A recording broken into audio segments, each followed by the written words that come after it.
Hello, everybody, and welcome to another edition of Magic Mics. We get started, as we do each and every week, by introducing my two co-hosts. We have Reuben Bressler. Hello. We have Aaron Campbell. How you doing, man? Wow. That For was real? World of Warcraft. Man. All right. What'd you guys do this week? I don't know, man. It's really been a real dead week. Nothing really that interesting occurred. You know, it's been great. Yeah, I mean, some nobody tried to... All right, so we're going to round the horn to the finisher because we're all done for this week. Okay, great. Reuben, you did some crazy stuff, and the world needs the story. The world needs it, Sure. And you have to tell it. Spill right. the tea. So, yeah, I guess I'll feed you, baby birds. So, Friday night, I'm playing poker at the MGM Grand. And I'm just hanging out, not really doing much. And I get on Twitter and I see, apparently Jarvis Yu is in Seattle, and so is Reed Duke. And so are like several other people that I know. And I'm like, oh, that's weird. I wonder why they're there.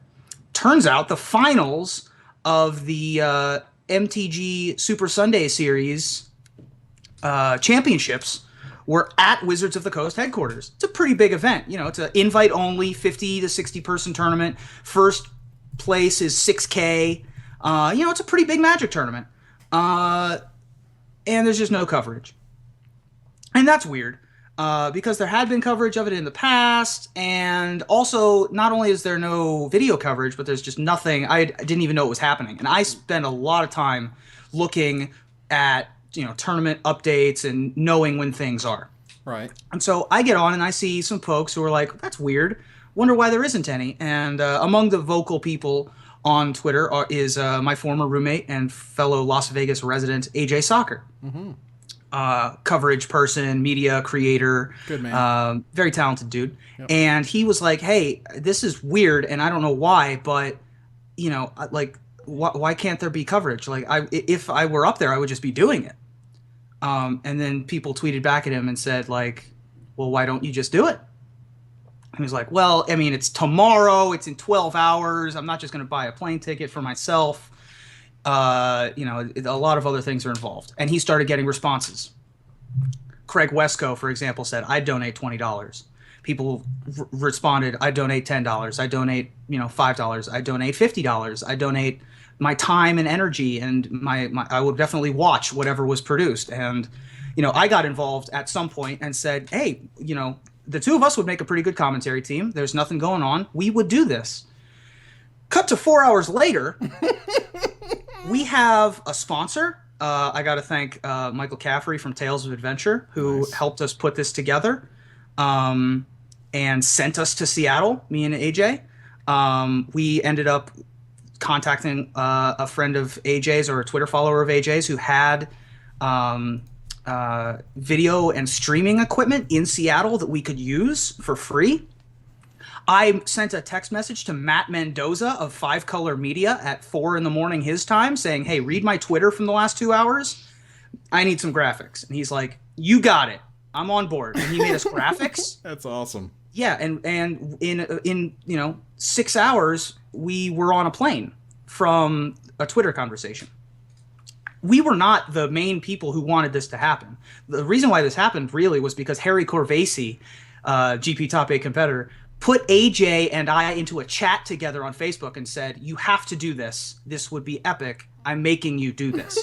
And AJ and I were like, it's late. We're both lazy. We're not. And he's just like, no, if we can put this together, we're doing this. Wow. And we were like, all right, we'll do it. So we put it all together, and then we just got on a plane, basically. The only thing that we'd heard from Wizards before we got on the plane was we said, hey, can we do this? And then we got a response from Helene Bourgeot on Twitter, director of organized play, that said something along the lines of, we are not equipped. I'm paraphrasing here because I don't know the exact tweet, but something along the lines of, we're not equipped to live stream the event, but you're always welcome at Wizards of the Coast. To which we heard, yeah, come in the door. Come So on, we got on a plane. bring it. Let's do this. Yeah. So we got on a plane, and we arrived at Wizards of the Coast with one of my Twitter followers, Danny Hua, H-U-A, he's a good man, offered to drive us around Seattle to pick up all the stuff we needed, and then drove us to Wizards of the Coast headquarters in Renton, Washington. Wow. And then we walked in the door. And as soon as we walked in the door, we had a conversation with Alan Hawkman? of Pastimes Games, who was the TO for the event, Helene Vergeot, Director of Organized Play, and Mike Rosenberg, who was in charge of the media that was at the event, which was Marshall and company making video pieces later on, I guess. Sure. But then, so we sat down and they were like, hey, so we know you came here to do live streaming Magic matches. What you can't do is live stream or do Magic matches. But you can do everything else. To which we were like, what does everything else mean? And they were like, ask Mike for permission before you do anything. Everything we asked Mike, he said, yeah, go ahead and do it. So basically, we would make a video and then post it 10 minutes later. We would record a deck tech and then post it immediately. Right. We got to do cool interviews. We got to talk to lots of people about lots of different things, and people seemed to really enjoy our enthusiasm for it. Especially the players. You know, these are Reed Duke and Sam Black and Neil Oliver and Jarvis Yu. These are some big names who are in the building. Luis Salvato won this thing last year, top-aided this year, and you know, wow. There just was very little coverage, and so I was just it was a unique experience for sure, and I'm glad that we got to do it. And the best part of it was that there was nothing but love, as far as I could tell, from the community. Everyone was like, wow, you guys went and did that. Right. That is as far as I know in gaming, it's a unique thing. I can't think of an equivalent. Let alone Magic, yeah. And so AJ and I followed through. And people say, like, you know, if you want to make something happen, go out and do it. They probably didn't have this in mind exactly, but you know what? We went out and did it. And if you're gonna, you know, we put our money where our mouths are. We said, we can do this. Let's go do it. And we went and did it. And so, you know, we're very proud of what we made. We ended up making 10 videos. We've got one more video that we're going to make later in the week explaining where all the money from donations went. Mm-hmm. So that people who donated will know what all that went to. Well, I mean, you're speaking to two donators right now. Well, thank you. I appreciate that very much. So we're going to make a video. You know, we're gonna make a video explaining all that good stuff, and you know, the real test is what happens now, because we definitely threw a wrench in the works, for sure. In a good way. But in a good way. There was no maliciousness here. All we wanted was all AJ and I wanted was for there to be more attention than there was on a Magic tournament that we felt wasn't being covered adequately. Sure. How did you feel about that? Because I did see some people who were concerned that your adventure could possibly make Wizards look bad. And I know that's not your intention, but there were people that were like, in a matter of hours, you threw together coverage that Wizards said they either didn't have the resources for, couldn't afford, whatever it was. You know, how did you feel about that? That people were like, I really like this, but this could kind of make them look bad. Like, you know, did that come? Sure, did that cross your mind at all? No, it crossed our mind. You know, there were some folks on Twitter, because you did more. Like, I saw more people knew about the event because of you, which is a great thing, than them. So in my opinion, they dropped a really big ball here, and you did a great thing. And so I can kind of see where people are coming from, where you single-handedly just showed them up. I see it as you trying to pick up what they had laid down, where they were like, we're cool with this being here, and you're like, I'm not really okay with that. I'm not here to embarrass you. I'm here to make sure that I can kind of, you know, let people know. Like, this was... Super Sunday Series has been this really weird redheaded stepchild of Magic. It's been this thing that's, you know what I mean.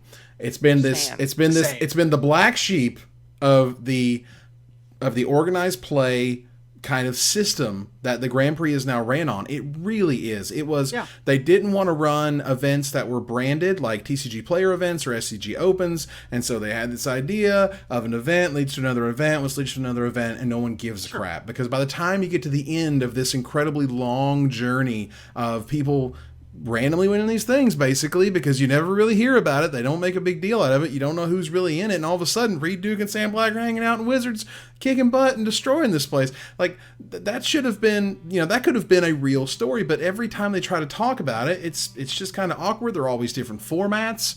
There's not really a brand for it. Like, it was always, is it the Super Sunday Series or Sunday Super Series? Right. Everybody kept getting it wrong. I want to address the thing about how we potentially could have or did make Wizards look bad. Okay. That was never our intention. However, if it came off that way, and if that happened, I think that the question you need to ask is compared to what, right? Mm-hmm. They didn't have live coverage of the event. And so we are filling a void that is empty. It's not like we're replacing any of Wizards' coverage. Yeah. And so we don't, and based on our conversations with the folks that we had at Wizards, I don't think that they felt that way, at least by the end of the weekend either, that we were trying to do anything malicious or anything like that. I was pleasantly surprised with how supportive Wizards was of our project once we showed up. As soon as we came in the door, they were nothing but helpful. Scott Larrabee was super helpful. He was the scorekeeper for the event. Everyone there was happy to see us. I think that it is okay to be worried about that, but I also think that that's for us to be worried about. Well, I think the other half of it is that you guys did that as a labor of love at the drop of a hat. It was not something that was planned, scheduled, contracted, needed to get all the pieces in place from a perspective that is not, we're from the community and it's 4 a.m. and let's do this thing. That's there is sort of different levels of planning and they were supportive as soon as we got there. Wizards was like, this is interesting. It's weird. It's certainly bizarre. And you've put us in kind of a spot. Right. But now that you're here, we're kind of happy that you're here, was the message that we received. Right. I think that if we made anyone look bad, that certainly wasn't our intention. And I don't think we made anyone look bad. I think it's just that we created something that where there previously was nothing. Okay, we haven't, for those that's my opinion. So for those who want to see it, where do they go? Tell us where to go. You would go to youtube.com/AJ SACHER. That's AJ Soccer's YouTube channel. He has lots of other videos up there that he has created. He's recently started a partnership with Newmont Gaming. But from this past weekend, we created 10 videos, including interviews with Reed Duke, Jarvis Yu, Neil Oliver, and the eventual winner. We did a deck tech with his Rally the Ancestors deck. Mm-hmm. That is different than other rally decks. This was a deck tech that we thought actually was pretty unique in that we got to see Oath of the Gatewatch Standard first. Mm-hmm. That's the other thing about this event, was that we were seeing the very first iterations of a new format from some platinum and gold level pros. Right. And so I thought we did a pretty good job, given that we put it together in 12 hours and we're just two guys showing up with some tubs of microphone stands and webcams and stuff. So I was pleasantly surprised with what we were able to actually put together too. So go ahead. Oh, sorry, just to say, there's one more thing that caught my eye, and one complaint that I've had, and I don't even know if complaint is the right word for it, but it's with the fact that people oftentimes don't promote themselves. Reuben, you had made a comment that you had friends that were at the event and you didn't even know that they were there or what they were doing there. If you clicked on the hashtag, I didn't even see many of the participants engaging in the conversation. And I know when I was at the Community Cup, we were encouraged to, hey, you said something really funny. You should probably tweet that. You should add a hashtag to that. We had community managers that were transcribing things that we had done to get people interested. The players themselves, like Scotty was tweeting, I was tweeting, Gian was tweeting. I was really surprised that the players themselves weren't even really promoting the event. Like, if I was invited to that, I would be screaming it from the hills, like, oh my God, I'm going to Super Sunday. And I would be live tweeting that. I would want you to know who I was playing. And so I find it really interesting when people put a lot of that focus on Wizards that, well, you were supposed to promote this and you were supposed to, but the people playing in it didn't even promote it either. And, I would really like to see people just sort of be cognizant of the fact that you're a name, you've got 8,000 followers, like, tweet it, talk about it. And I'm always really surprised when people just they don't tweet their articles, they don't tweet their podcast appearances, exactly, they don't tweet their GP appearances. Like, you're responsible for that too. People are constantly coming up to Evan, to Aaron, to me, and saying, how do you get involved? how do you put your name out there? Sure. How do you get started? A great way to do it is to take a big chance. And we definitely took a big chance. This could have gone horribly wrong in many different ways. Right. And thankfully it didn't. Now, to be fair, AJ and I have been around the game for 15 years apiece and have a lot of friends in the community, and we have built a little bit of a reputation at least, so that we had a little bit of a net to fall back on if this just didn't work at all. But you got to take... we felt like this was a chance worth taking for a number of reasons. The event, we thought, was not what we wanted to be in terms of how public it was. And we both wanted to be involved in some coverage on some level. And we wanted our friends to be more publicly known for that they're playing in this big invite-only event. And it was the first weekend of both of the Gatewatch being out. And all of this public uprising behind us encouraged us to do this. We rode a wave of the community pushing us. We just happened to be the figureheads. Right. And so we're really, I don't know if that is. Go ahead. I'm sorry. I was just going to say that I think that we're certainly the most visible, but we weren't the only ones who wanted this to happen, and certainly we were driving it the hardest once we got there. But I think that it's good to go outside your comfort zone, to expand your horizons, to try to make something happen. Especially when it comes from a place of love. All I want is for Magic to be more popular than it is at every day for the rest of my life. Sure. And I mean, and something, other things that kind of can sort of revolve around that. People in the, someone in the chat noted that, one of the things Nate Holt showed up to do something, a documentary on PT Philadelphia, later became Walk the Plains. But if you want to go back even further, back in the day, this was Worlds, me and you, Worlds 2000, what was it in New York City? 2007? This was Time Spiral was standard. Wow. We're Time talking Spiral Rocks lore for was Soft. standard. Yeah. And Evan and I went to New York with some friends of mine and some friends of his. But here's how I got to New York. The one and only, currently still a designer at Wizards of the Coast, a fantastic person known as Ken Nagel, financed my trip. Had he not done so, there would not have been Worlds. There would not have been the Magic Show at Worlds. I wouldn't have been able to meet certain people there. I wouldn't have been able to bring that amazing moment when Chapin and Nassif happened, and I was like right there, and it was unbelievable. And I was really excited to be able to bring that, to the show and be able to get these sort of live interviews and be able to, just be at that event. It was unbelievable. And so there's things when, that people are kind of, when they kind of get behind you, it's really awesome. And but the other half is, if you want to go back even further, like when I started making the Magic Show, like I didn't ask permission to bring a camera to an event. I just kind of showed up and was like, no one does this, so I want to talk to Magic players. If you like an aspect of Magic culture, if you like doing that type of stuff, for me, I always wanted to be a filmmaker, so this was me being able to make my mini Magic movies and stuff.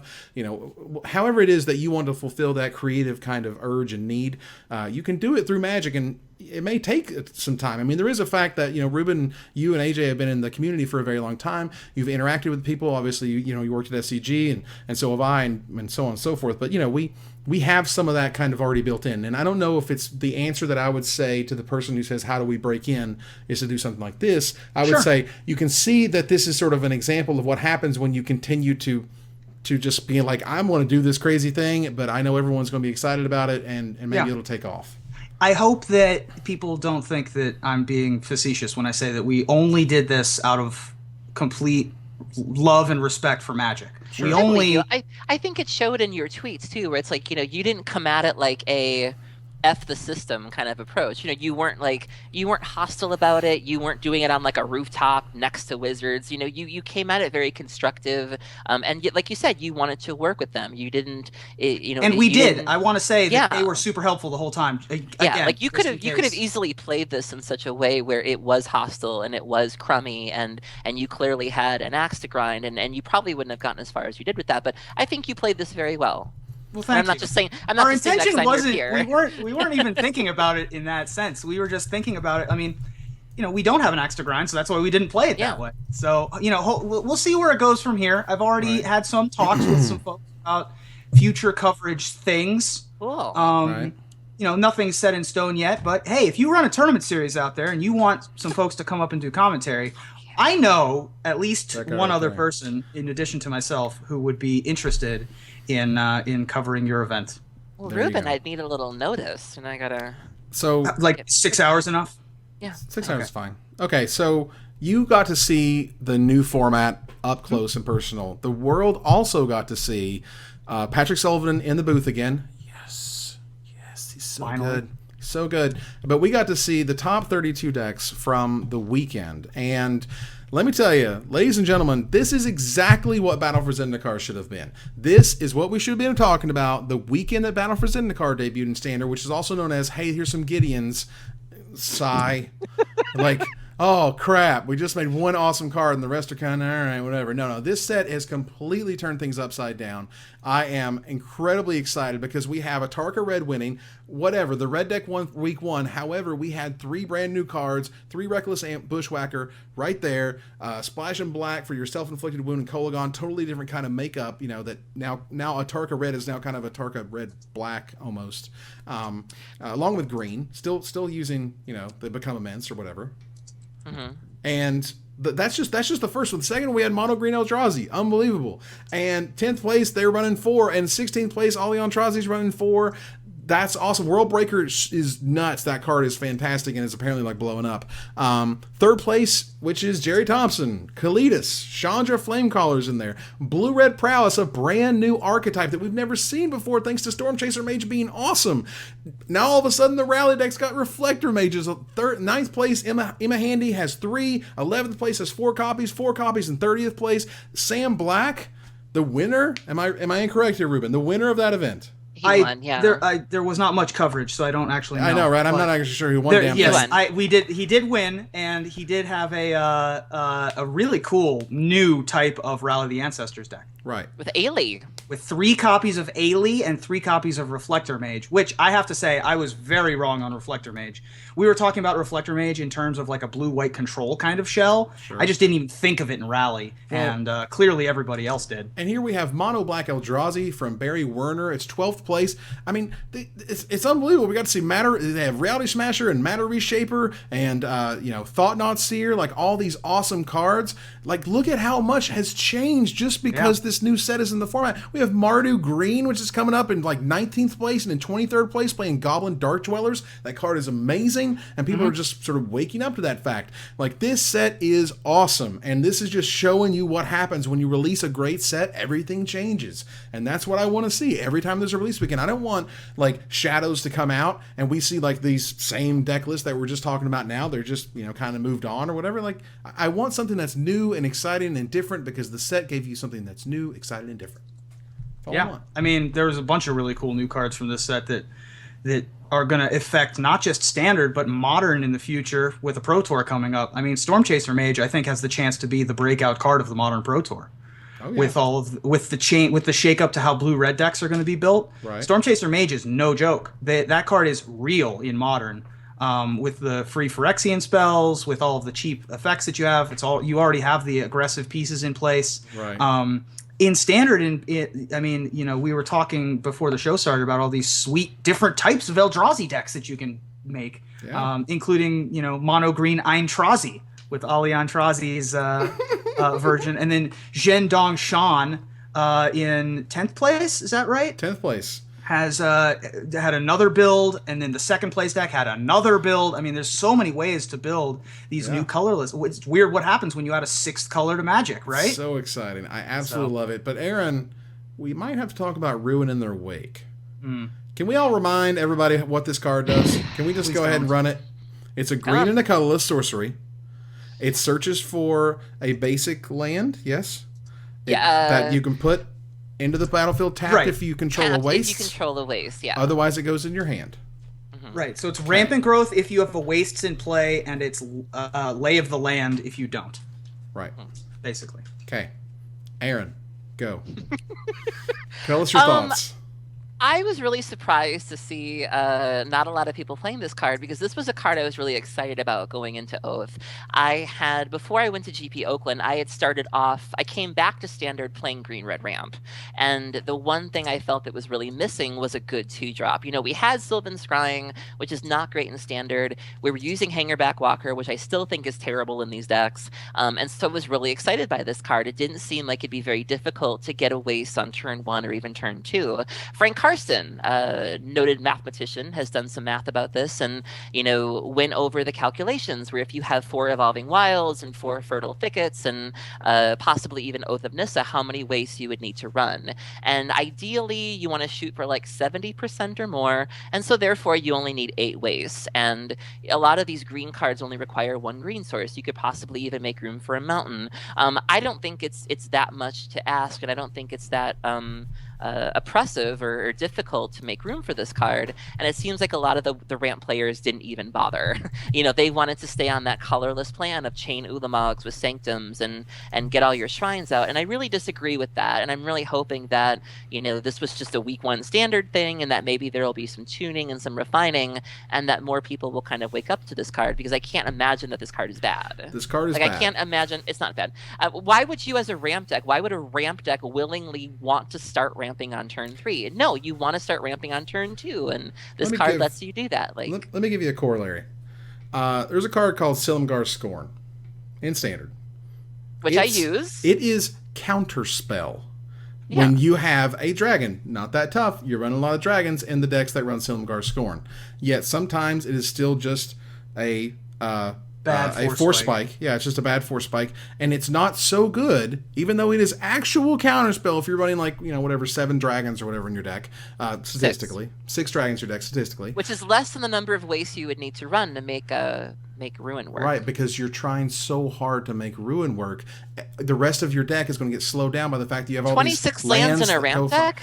Asking for 8 of those lands to be waste is not unreasonable. You're asking for all these lands that come into play tapped, all these searching lands, evolving wilds, whatever. It's not worth it. Evolving Wilds on turn 1 for a waste, turn 2 for a forest, that's not difficult. And if you have another sack land, like you have another Evolving Wilds S card in your hand, you feel terrible, and it's awful, and it's bad, and you get behind. It's not worth the investment. When Counterspell is barely played by just having dragons in your deck, and dragons are awesome, then you're not going to get rampant growth is not what you're going to be able to stretch for. It's cool. It's just not worth it. I know. I lived the dream. I lived in that world for too long, and to where just people just hit me over the head with Evan, don't you know that's not very good? And I'm like, okay, fine, I get it. I have to recognize that the things that are conditional, they're rarely, if ever, worth it. They have to be huge bonus. They have to be counterspell when they work. Not I went and searched for a basic land, put it in play tap. Yeah. You just can't stand to see me happy. That's all it is.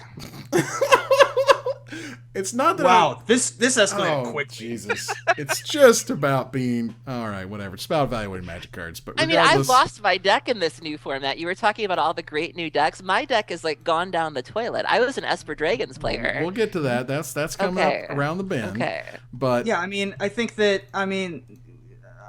yeah, I'd be willing to. If I were a betting man, which I am, I would not say that Ruin in their wake is going to make the top 8 of a Grand Prix in the next 3 months. Yeah, I don't know. I may have to give up my, as many people know, I may have to give up my mayorship of Magical Christmas Land when I crap for on not wanting to make conditional rampant growth work. I think you're fine. You'll get reelected. I was excited about all the new sweet decks. I am legitimately excited about that. Just not. I'll remember that. I'm never excited to play a ramp deck. To be fair. Ooh, I love I'll remember that the next time you try to make your conditional coverage work. Ooh.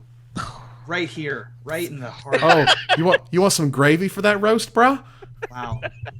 Someone called the barista. This roast is getting dark. I love you, Reuben. Thanks. Of course you do. All right, so we're going to move on to the costs of costs and gather the townsfolk. So there was so apparently for about a year now, the Magic Online team has been busting their butts trying to figure out and fix this mana cost problem, because now all of a sudden we basically have a 6th color. Oh crap. What are we supposed to do about that? How is that supposed to work? If you had weird spells that you wanted to try to use with different amounts of mana, you wanted to split the mana that Generator Servant used, or you wanted to use both both halves of Fire Spout, or you wanted to use them different ways, it's a problem. It's a big problem. And so they had to figure that out, and as a result, there were some really cool stories and different ways to think about some of these Oath cards, but F8 broke, and F8 was you do no actions unless someone is waiting on you to perform one, unless it is your turn to, your priority.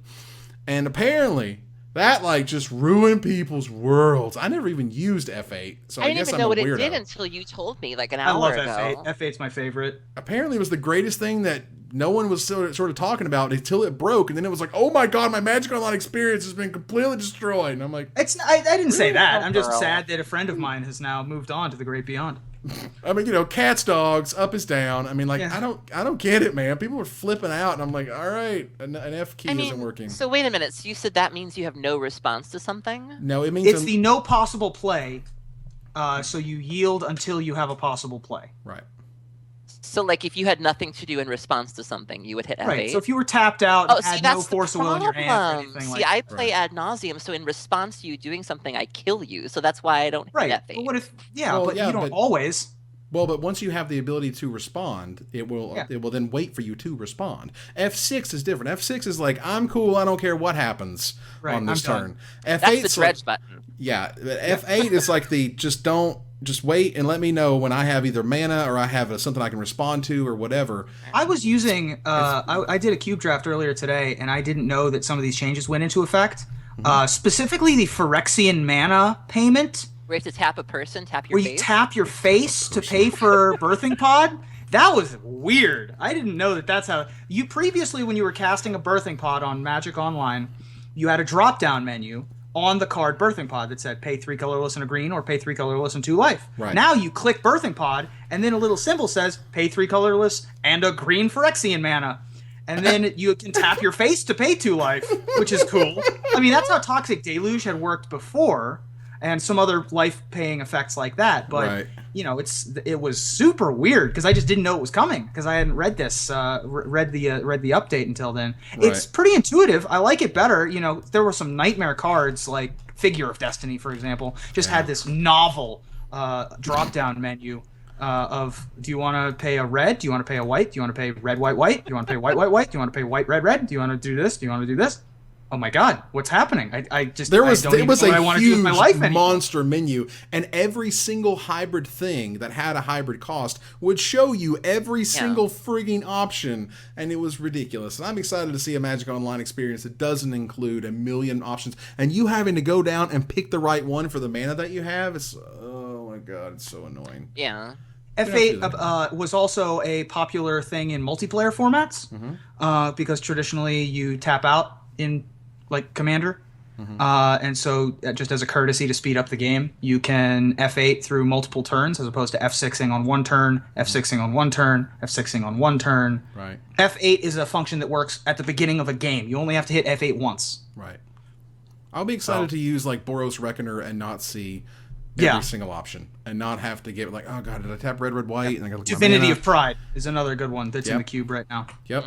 So I mean, I definitely liked reading this article, and Ayli is great, obviously, and I got to talk to her a little bit this weekend in Seattle, and this is making colorless as opposed to generic mana work was a huge project, and kudos to them for making it actually happen. Right, but they broke F8, so everything's for naught. Yeah, well, so screw those guys. They did nothing. If you want to make a MODO omelet, you have to break a couple F8 eggs. But no, seriously, I would eat that omelet. Based on how much I know about sort of technology and working in IT for however long and whatever, this was a massive undertaking to take an existing architecture, to take a game that has so many levels of complexity and make this work. Kudos to the Magic Online team. I'm sorry F8 doesn't work for those who relied upon it. I'm sure they'll get it working at some point. You hope. See also Ponder. But whatever. It's fine. I mean, if it doesn't work again, oh well. F8 was great. I like it, but it's not gonna ruin my. Magic's still a great game. Oh, so wait, you're not going to go sell your collection and quit Magic? Oh no! I'm not gonna throw everything against the wall and flip tables. It's quite all right. This one isn't gonna ruin Magic. Oh well, it's close. It's I super reserve close. judgment on future times that they will Ruin Magic. Fair enough. So let's move our way into Desperate Ravings, which we're going to talk about. There was another article that Wizards put up, and I'm going to actually bring this one on the screen so everybody can take a look at it. And this is Pro Tour Top 8 Best of 5 Matches Return. So, Reuben, you and I worked together for years working on SCG Live. And so tell me a little bit about how this was sort of correlates to this change. Tell them what the change is and where it sort of basically came from. Previous to so the next Pro Tour, all of the top 8 matches will be best of 5s. Right. Previous to this change, they were best of 3s in the quarterfinals and semifinals, and best of 5 in the finals. And this has been changing off and on for the past 5 years. How many games are being played in each of the quarterfinals, semifinals, and finals? We've had best of 3 throughout in the past. I think we've had best of 5 throughout in the past also. I'm not sure. I don't know if that's true. I do know that apparently at the very first Pro Tour 1, they were planning on having the finals be a best of 7, and that didn't happen because that was won by a blue-white control deck that won with Millstone. There was so best of 5 in the actual past. 7 hours. That's for sure. But there have been best of 5s in the past, and they've reintroduced best of 5s for everything now. Best of 5 is something that the Star City Games Invitationals use. And lots of other tournaments have waffled between 3s and 5s once you get to the top 8. Right. I think that this is a 100% positive change. I think that all you want is just to watch more Magic, and the more games you get to play means that the more awesome moments happen. It also means that you get to mitigate some of the things like mana screw that can sometimes ruin the experience of a Pro Tour finals or semifinals or something like that. With more games spread out, the variance is lessened, which also means that the best players have a better chance to win. You get to see more cards, which one of the downsides, as we'll get to, I'm sure, Aaron, as someone who likes to play a lot of combo decks, we're going to have 4 sideboarded games rather than 2. That's twice the number of sideboarded games. That's a problem. That's a problem for some people. Yeah, so Frank Carson wrote an article today again with he loves to crunch numbers and things like that, and he was talking about Affinity specifically and how Affinity was going to, do after the ban, and then he brought up this announcement that Affinity is a deck that typically wins 70% of its pre-sideboarded games, and 40% of its post-sideboarded games, and then with this change in place now, its win percentage would drop from 50% in a best of 3 scenario to 42% in a best of 5 scenario.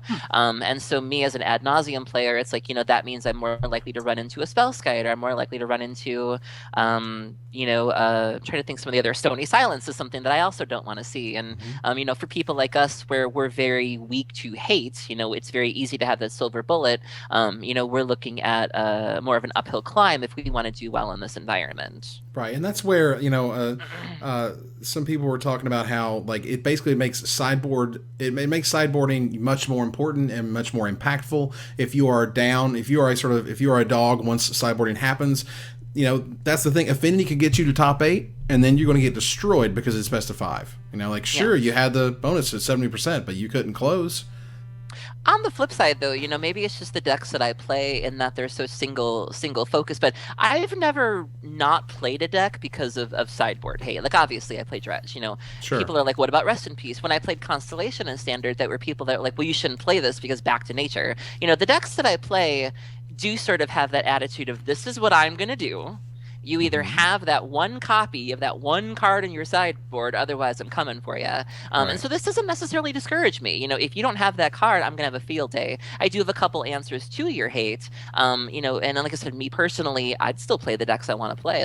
I would just, you better show me the hate, otherwise I'm going to do my thing. The discussion of whether this is going to, this particular thing is going to change people's deck decisions for this Pro Tour is very funny to me, because this is the very definition of like a zero world problem. Like no one has this problem. Oh, I've gone to top 8, rats, now I have a bad matchup because there are 5 games instead of 3. Like no one in the world has this issue. Sure they do. Like 3 people in this one scenario. If you're disappointed, like obviously I'm going to be sad if I lose in top 8, but then 2 days later I'm going to be like, I just made top 8 of a Pro Tour. Unless I'm actual John Finkel. Unless, like, you know, I think that it might, in all seriousness, the teams like Pantheon, right?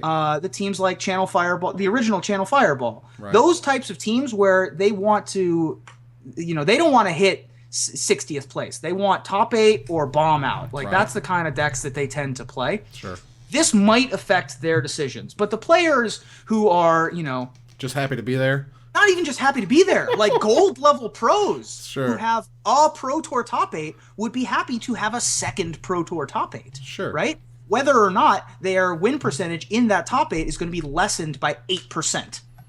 So that discussion is hilarious to me. But other than that, the 8% cut in potential, like, it just blows my mind. But other than that, it's all positive for the rest of the community because we get to see more Magic. Pro Tour Sundays are great as it is, and all we get to do now is see, you know, best of 5s all day. Because apparently they're going to have 2 of the top 8 matches to be broadcasted, and then they're going to broadcast the semifinals in order. This is the same as the Invitational does as well, where you have the first best of 5, the second best of 5, and then you have the finals, which are best of 5.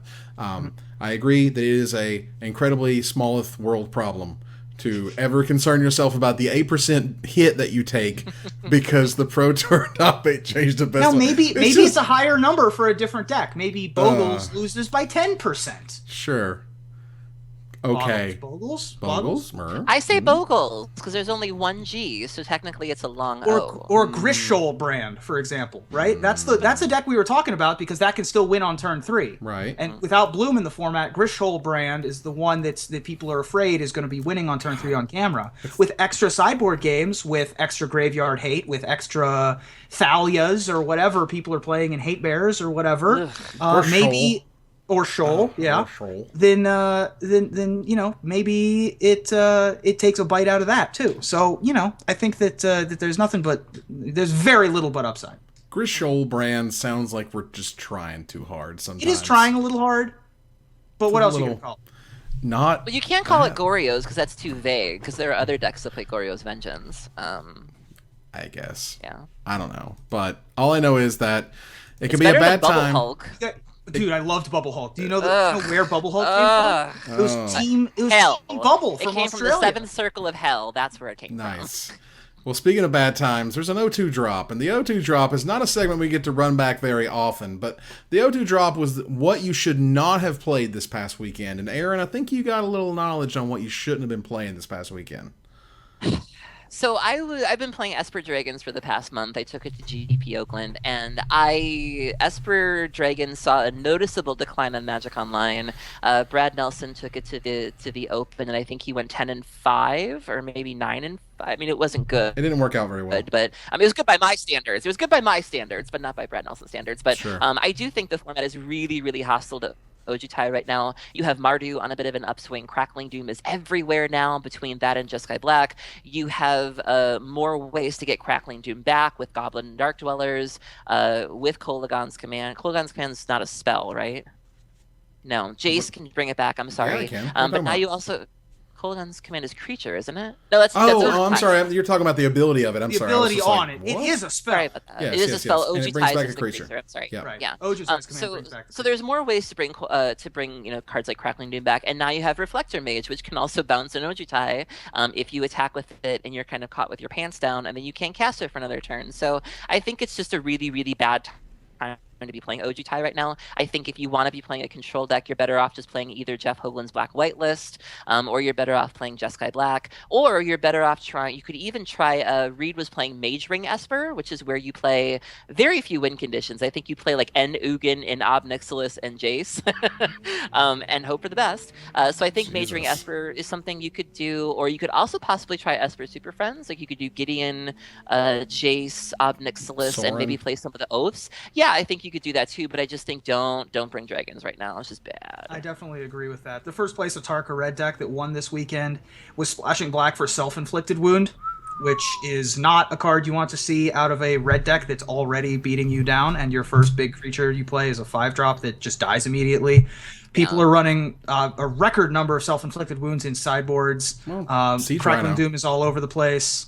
Yeah, Siege Rhino, of course, is a major thing that falls to Self-Inflicted Wound as well. So. Well, I also feel that people just got hip to it too. Like I remember when I first picked up Esper Dragons, the magical Christmas land was we were playing 2 Silumgars so that we could steal things like Gideon because people wouldn't bother to +1 it, so you would steal it, ultimate, and kill it. But most of my opponents got really hip to that and were like, "You're playing Esper, I'm gonna +1 it just to be sure." And I rarely get that off nowadays, to the point where I wonder if Silumgar is even worth keeping. Again, because there's so many kill spells, it was rare that I'd steal something and be able to keep it. And now with Goblin Dark Dwellers in the format, they can rebuy those Crackling Dooms and Self-Inflicted Wounds all over again, depending on how the deck is built. So yeah, there was a time where I thought Esper Dragons was a very, very, very good deck. Maybe not the best deck, but a very good deck. It was good in Oakland. There have been times it ebbs and flows. It is certainly not where I would want to be right now. Ebbs and flows, comes and goes, should not have been your choice last weekend. Let's put it that way. Going Infinite. We want to talk about a little craziness that happened. God bless Reddit. They had a little wordplay of the day. I thought it was fantastic. Take a $50 or more dollar card, change one word in the card's rules text in an attempt to make it a 50-cent card. For example, Ancestral Recall. Target opponent draws 3 cards. Horrible. Yeah, not good. Give me some more. You guys pepper me because I'm sure you got some favorites. So you could reword the 0 ability on Jace the Mind Sculptor to say discard 3 cards, then put 2 cards back on top of your library. Much like Bazaar of Baghdad, discard 2 cards, then discard 3 cards. Yeah, that's a good one.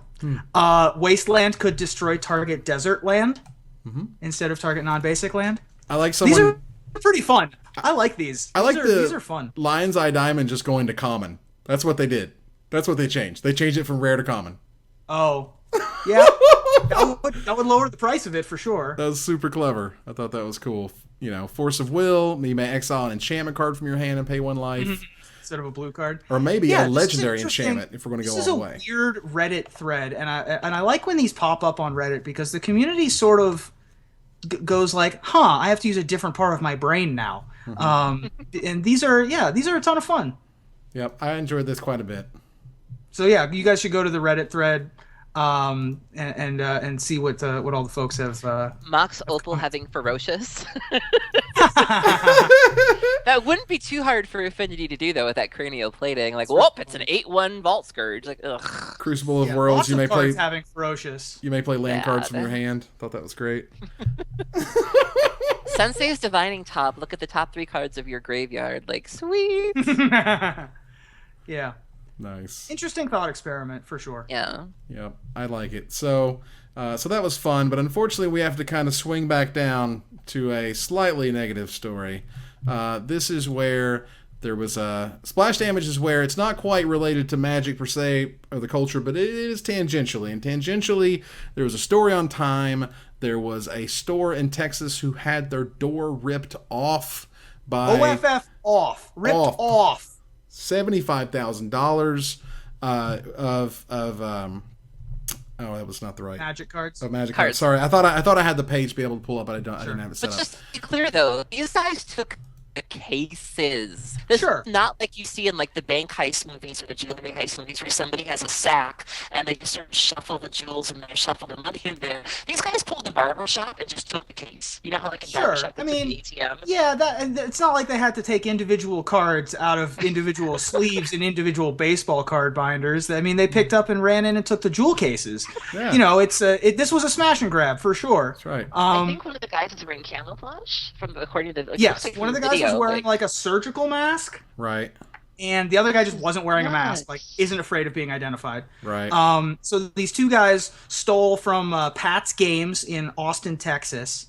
And this is an upsetting story, but The fact is that they have a lot of video footage of these guys. They have a lot of evidence, and the lead detective on the case. Heyo, he understands the value and understands what the cards look like. I can't tell you how helpful that is what they said. Yeah, which says to me that they got a Magic player on the case, which is helpful. Oh yeah. So if you got a Magic player on the case, then I'm happy about it. So hopefully we get a good resolution to this at some point soon. For now, obviously it's horrible, but right. But for now, I definitely want to see this person, or these people rather, found. To the full extent of the law, have them, be tried and so on and so forth. I am ready for CSI MTG, by the way. There we go. For the spin-off series. It's got to come, right? It's got to happen. It'd be so good. There's enough of them, right? There'll be an episode on fake cards. Can I be on Rule of Law and Order? Can I do that? Oh, wow. But you have to be the Ice Cube character, though. No, I want to be the DA. I want to be the sassy DA with the glasses. Oh, my God. Glasses. That's I watched a lot of this show because my sister was. Cabot was with the glasses. Cabot. And then AD Cabot. That's right. Yeah, love Cabot. But yeah, the other thing I found really interesting about this is just the downsides. Anytime there's a Magic story in the news, you get your loved ones that blow up your Facebook wall. Like, does that mean how much are your cards worth? Do you have $75,000 worth of cards? And you're like, I have 5 maybe. But people just suddenly assume that this is you. You're carrying around Black Lotuses, that you should suddenly be careful. There's vandals out there, and it's like, Mom, I'm safe. I still get people linking Crackgate to my Facebook. I get that DM. There was a podcast about the Black Lotus. Yeah. Oh, the Planet Money. That was the Planet Money thing was sweet. Yeah. So it's always funny when these stories come around because everybody comes to my wall. Yeah, this is definitely one of those that will get posted on our wall for a little while. Yeah. So hopefully we'll have a good resolution to it, though. It's like the grandma stories, It's like grandma sees it or your mom sees it and she's like, there's the magic thing. I saw a magic thing. And you're like, okay. Yeah, I mean, it's on time.com, so it's it permeated the... But what a crummy way for us to get on here again. People talk about the bad reasons that Magic gets promotion, and it's not Magic's fault necessarily, but, again, it's a headline that we're not necessarily proud of, where it's like, woo! Well, I'm glad that at least at one point, the Black Lotus being opened on camera was cool. It was that was a positive. Maybe sort of in the wrong direction. Like, MTG Finance has its own weird crap going on because... I mean, literally, you just look We'll leave that to the professionals. We'll leave that to the other podcasts that talk about finance all the time. Well, yeah, and I'm not saying I want to give any advice. I'm just saying that you look at any unregulated market and the crazy things they do to manipulate it, you see some of that stuff happening. It's not a mistake that Mt. Gox, the Bitcoin website that got in a ton of trouble, started as MTGOX, as a Magic the Gathering online exchange. That's not a mistake. They're both... At Mt. Gox. You didn't watch the news 3 months ago? Well, anyway. So they're both unregulated markets, and Magic is in a unique spot with that. And it's tough to even get insurance claims for Magic cards because the prices vary from day to day. So hopefully there's a good resolution to this story. Yep, I'm hoping they get caught and all that good stuff, but that means we're going to have to turn around the bend for the finisher. The finisher this week. Well, Magic the Gathering Online Digital Objects announced today that the no possible play yield all function, commonly mapped to the F8 keyboard shortcut, no longer works as intended, which is code for it's broken. It's a sad day for fans of F8, whose fates are sealed. Yeah, good one. Fate, F8. He did it. Young man. But there are lots of potential ideas for future functions on MTGO. So what would you like to see added as a future function to Magic Online? Reuben? Well, coming soon, Magic Online was going to be adding F1, which will activate the much-needed actually phase. So when you hit F6 or misclick, you can say actually, and it basically takes back a whole turn. You can just, actually, I want to attack this way instead. I didn't realize... You could also call that the mansplaining key. Ooh. Wow. It's aggressive, but there. You can call it. I'll let you call it that. For the next update, Wizards will be adding F11, which will instantly corrupt the files of all decks with Rest in Peace in the sideboard. Interesting. hate Rest in Peace. Hate it. So good. Well, look, F5. Curse the day it was made. F5 is being included in a new update for the next iteration of Magic Online, which when pressed will allow players to automatically file for reimbursement when they mulligan to 4 in Game 3 of a Cube Draft. Are you serious? Mulligan to 4. Yeah, God. I would use F5. I'm not even that guy. I'm not even that guy who can win on a mulligan to 4. You know, right? Like I had a buddy of mine, like he qualified for nationals on a mulligan to 4 on the play. That doesn't happen a lot. It just doesn't. It was ridiculous. If he had the F5 button, he could have qualified and gotten reimbursed. See, could have got his money back and went to nationals. It was great. Call me, Wizards. we can put this together. It was a brilliant. It was actually a pretty sweet moment because his opponent was just like, just in his mind already going, packing his bags, was like high-fiving his buddies or whatever. Yeah, I got crushed. It was awesome. So, with that, we end another episode of Magic Mics. Reuben and Aaron, thank you guys so very much for joining me. Thank you. Thank you. You guys are great. Thanks everybody for watching. We're going to run out here to our final slide as we do each and every week. And, I want to thank you guys for watching. I hope you support us at patreon.com/magicmics, where if you do for $5 or more, you get basically a whole other episode with us being kind of unhinged, unchained, not safe for work, the language is happening, all that good stuff. Otherwise, would you please... a little bit. Yeah. Otherwise, would you follow, like, tweet, favorite, share, and do everything social that tells people that we exist? Catch us online at twitch.tv/magicmics, on Twitter at magicmicescast, on Reddit at reddit.com/r/magicmics, on Facebook at facebook.com/magicmics. Talk to us privately at magicmicspodcast@gmail.com. Follow the audio-only podcast at magicmicspodcast.libsyn.com, or find us on iTunes, or join us here next week, same time, same place, for another episode of Magic Mics. Good night, everybody.